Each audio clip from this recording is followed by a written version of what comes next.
This is Hrtv Rewind, taking a look back at the racing week. We're going to wake up early in the morning on Saturday to buy coverage right here on HRTV. Okay. What time do you wake up for Dubai Saturday? I got a lot of work to do. Who's going to sleep? Really? I'm just going to work I the got night. kids, man. Got to prepare. First call. I need some Z's. I'll wake up at 4:30. How's that? Okay.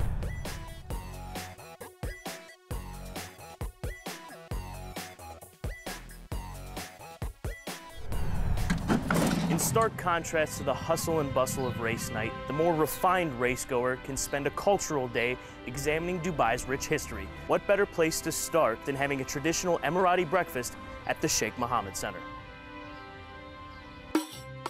Cultural understanding is open doors, open minds. Now people are coming to Dubai and they are in the midst of Arabs and Muslims.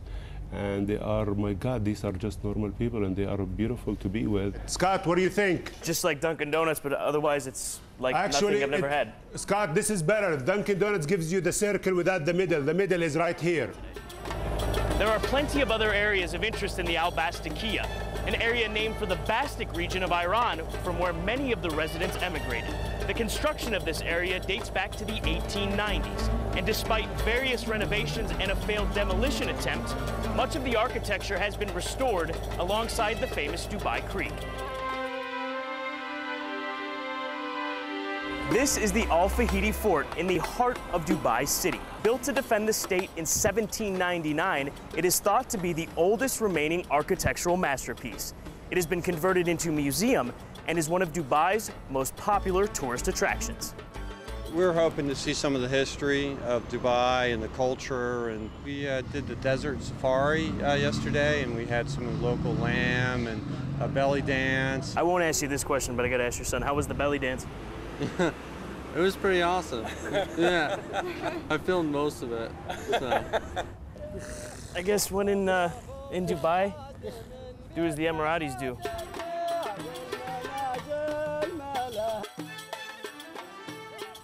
Pretty comfortable, not bad. This city, just cruising around. Let's go a little quicker. Like Johnny Murtaugh. He's gonna go down.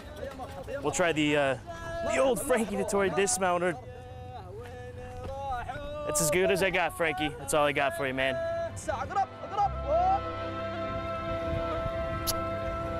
All in all, it's been a very fascinating and informative day. Perfect relaxation before the thrills of Maidan and the promise of another chapter of its very own sporting history.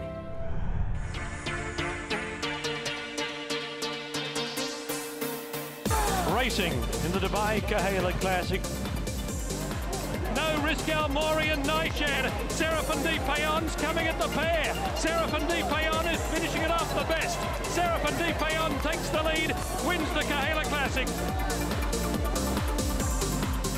War Artist on the grandstand side, better be the one. JJ the jet plane, Invincible Ash stretched across the track. JJ the jet plane has won the Elgoz sprint from a photo. Racing in the Godolphin Mile.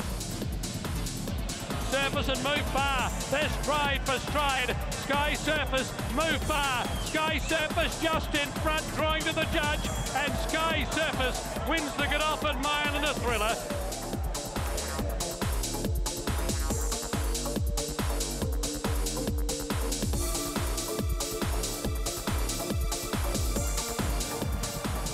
On the outside, driving it, Master of Hounds. Here's the post.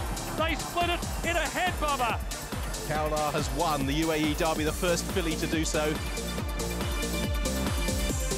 Rocket Man takes the lead, 100 metres to go from Euro Ears. Then Green Birdie and Sunny King, but Rocket Man in front, and he's done it this year. Rocket Man wins the Golden Shaheen.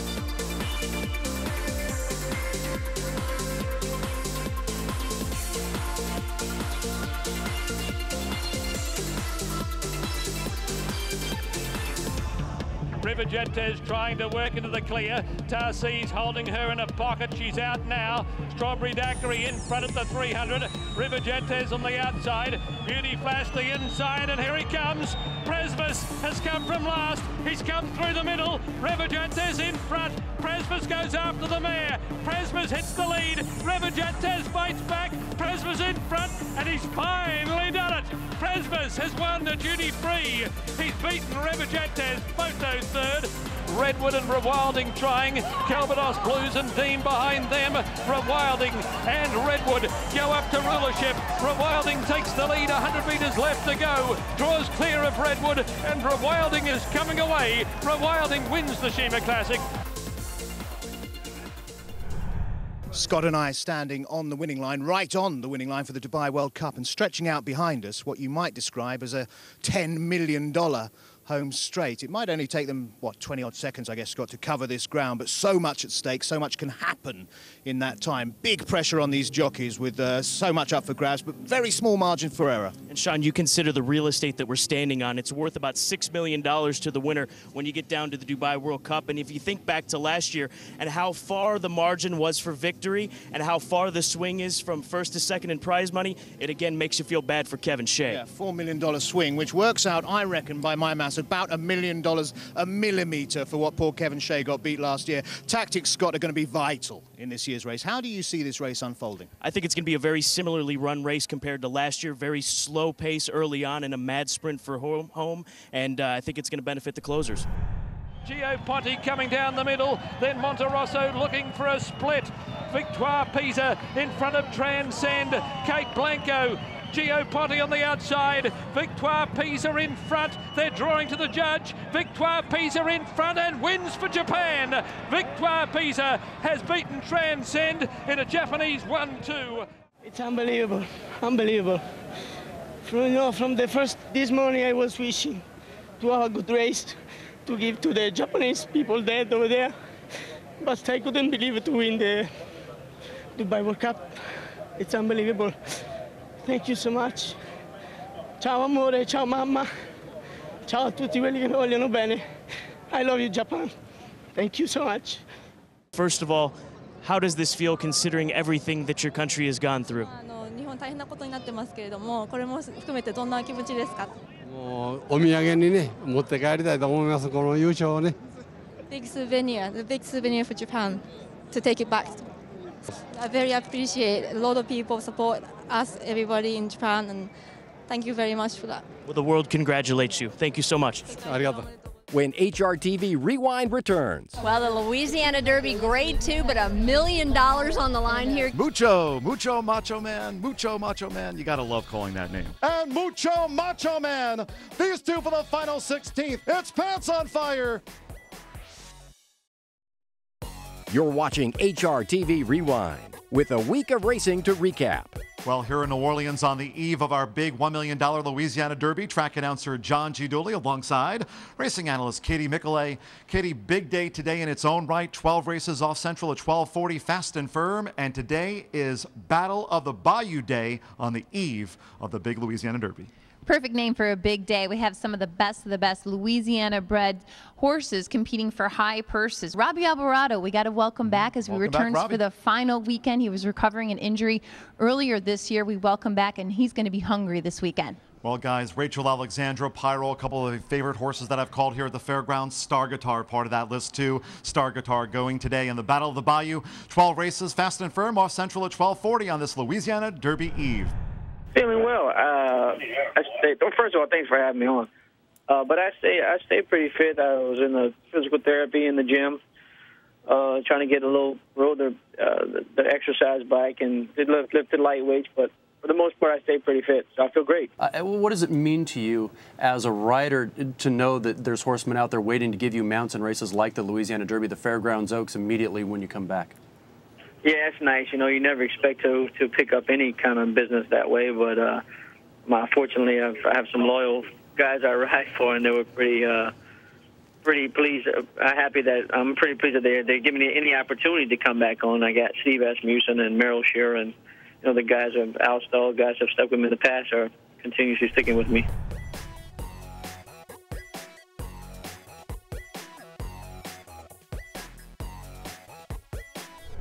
Here's the star of the show, Star Guitar, now a 17-time winner. Star Guitar in the Costa Rising Stakes. It's Hissy, Rosina Pravnik for Steve Asmussen. The meet leaders, Hissy going away from Skipping Town. Kissimmee Kyle inside the final half furlong. Huds Rebel up the fence. Kissimmee Kyle and Robbie Alvarado. Kissimmee Kyle. It's Populist Politics and Man of Strife. Populist Politics in a photo. Very close. And Tense Up Punches now third. Love Not Lost in Sean Bridgemahan. Love Not Lost in the Crescent City Oaks.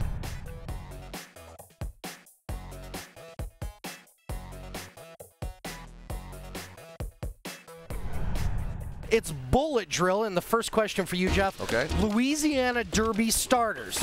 On Saturday. Okay. How many make the starting gate on the first Saturday in May? I'm going to say over and under 2. Ooh, that's a good over-under. You don't think so? I'm waffling. You could talk me into either side of that. Okay. What about the number of Louisiana Derby starters? 2. Okay. That actually crack the top 3 on the first Saturday. That's going to be tough. Yeah. I'm going to say 0 on that one, but I wouldn't be surprised if the winner comes out and does well. How much fun is it for a guy like you to call a horse with a name that obviously people find very popular? I'm a terrible dancer, would never be in the Village People, but Mucho Macho Man, you got to love calling that name. 3/4 and 112 flat. Pants on Fire led, but here comes Mucho Macho Man and Machen charging now into the final furlong. Toward the inside, Pants on Fire and Mucho Macho Man. These two for the final 16th. Nero's closing fast. It's Pants on Fire for Rosie Napravnik.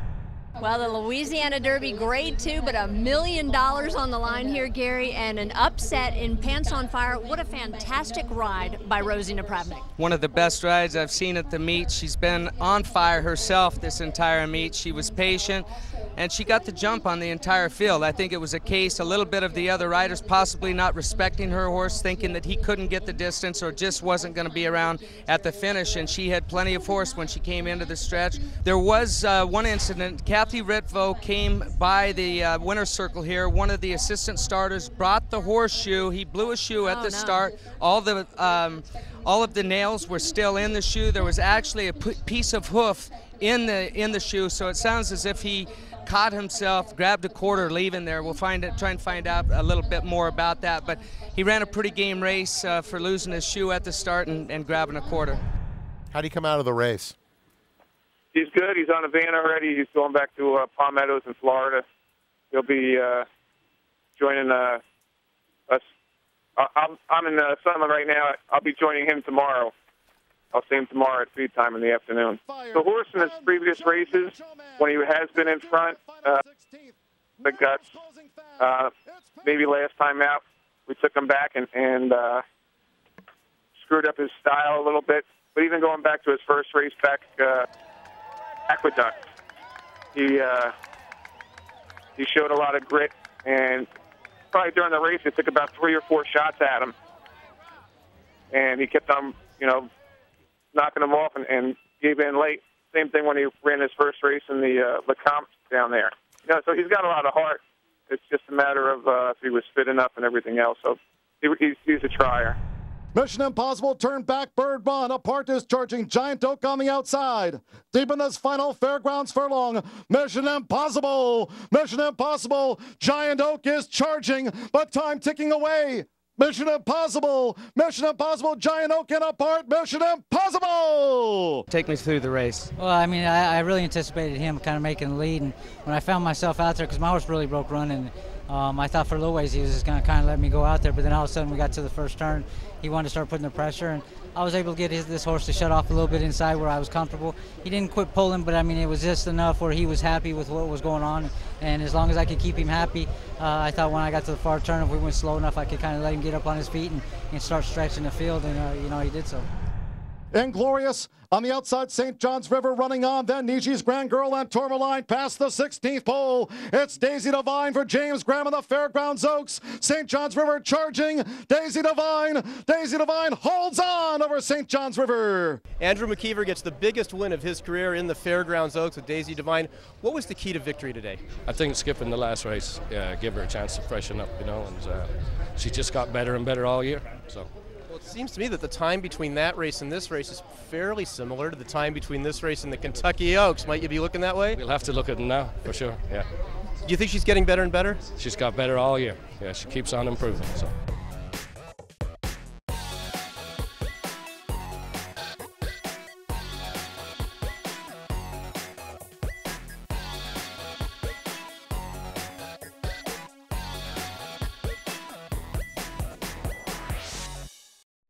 You're watching HRTV Rewind, taking a look back at the racing week.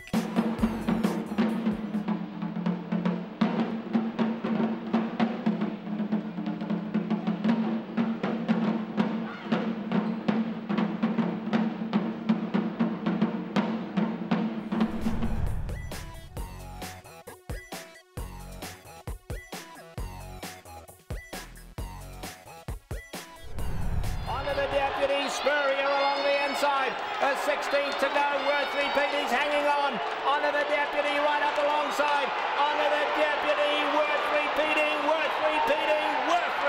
and Martin Pedrosa 1.5 a length to honor the deputy. The 55th running of the Tokyo City Cup goes to Worth Repeating. While repeating that, we just need to mention our thoughts and prayers go with all the victims and their families in the wake of the devastation that happened in Japan on March the 11th. With that being said, I'm here with winning jockey Martin Pedrosa. You're having a sensational meet here at Santa Anita. Who do you credit for that? I credit the good Lord, you know, for all the blessings He have given me, and a lot of hard work. I work every day, 8 days a week, and my agent, of course, Richie. Hi, Richie. So he's done a wonderful job.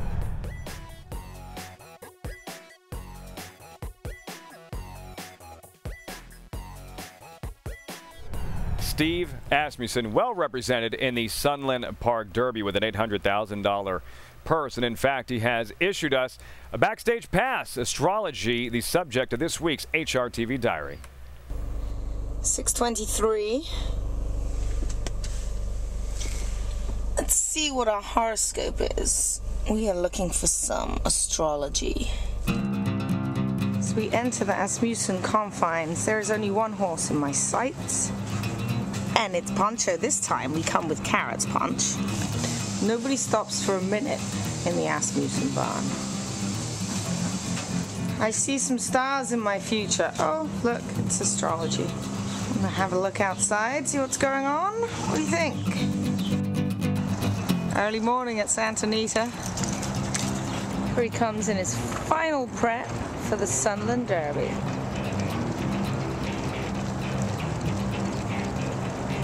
Meow. What did you think? Pretty good, Big Mac? There he is. Still very fresh. Fresh off his work, barely blown. Oh, not him. Him. Almost the end of a busy morning here. Astrology worked 49 and 2. Gonna have a bath, big boy. What do you think about that? You're not even a little bit tired, are you? Get scrubbed off, good to go. Feels good. What can you see that we can't, astrology? Tell me my future.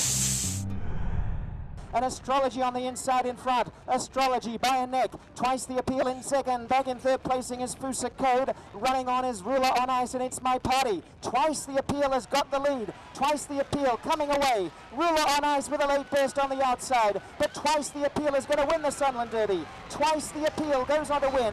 A length at the wire. Ruler on Ice and Astrology in a photo for place, and then It's My Party followed on the outside by Biermeister. Who was that? Those words were uttered by many after the 2009 Kentucky Derby. The gelding wasn't at all flashy looking and actually was rather tiny, but his Silky Sullivan style of running made for one of the most dramatic Derby stretch runs in history. Mind that bird has won the Kentucky Derby. An impossible result here.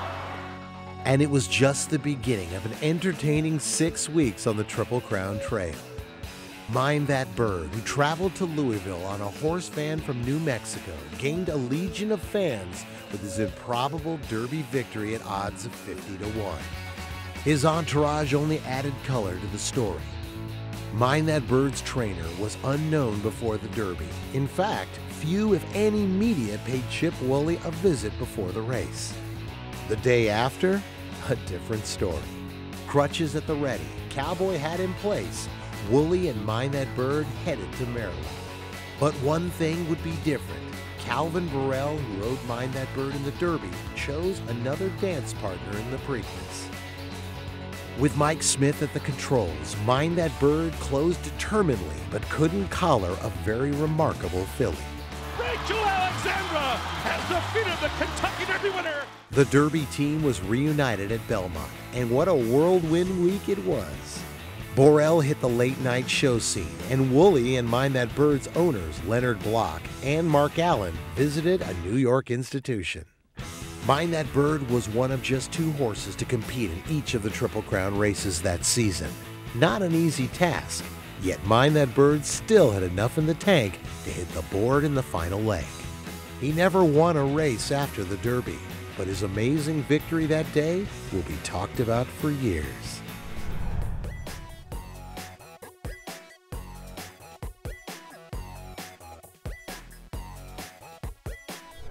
A little lady that we saw on Portland's Oaks Day has decided, I'm taking on the boys. Yeah, Alex Moon, they were kind of trying to find a race for her, I guess, back east at Oaklawn. I think it was the Martha Washington, and it was when the Oaklawn was having all that snow. And so they never ended up shipping her back, and they were kind of waiting for a spot. And then trainer Tommy Roberts, who's assistant for Jerry Hollendorfer, suggested, hey, why don't we just take her back to Portland? They got a $30,000 race, and she's going to be probably a deserving favorite this afternoon. But Alex Moon has gone to the lead. Alex Moon to the 16th pole, 2 ahead of Shamundi. Little man John up for 3rd, but a final 16th to go. Alex Moon, there's no doubt who the best 3-year-old at Portland Meadows is. It's Alex Moon. She wins the Portland Meadows Derby. In every stride, it seems like she was just gobbling them up down the back, so it made it pretty easy. After today, I'll find out what she's going to be doing next, but up to now, we're just enjoying the moment. That's all for Rewind this week. Here's a look at what's coming up next week on HRTV. If I knew the answer how to prevent this, I guarantee I would be giving this conference from my mansion somewhere, okay? It's a devastating problem in horses that nobody has a solution to. You can understand, laminitis has lots of causes. You have laminitis that occurs secondary to various types of illnesses, as well as endocrine problems. Those sorts of things all can cause laminitis, and that's different than the laminitis that's caused that results from a horse bearing too much weight in the limb. I believe that we will understand the mechanisms of laminitis so much better in a few years that we should have much better ways of preventing laminitis from occurring. I'm very optimistic in 10 years we'll have made huge inroads. Yeah, I believe that. If an identical case to Barbaro came in tomorrow, I honestly do believe we'd do a better job of treating it because of the things we've learned, not just in his case, but in many cases since.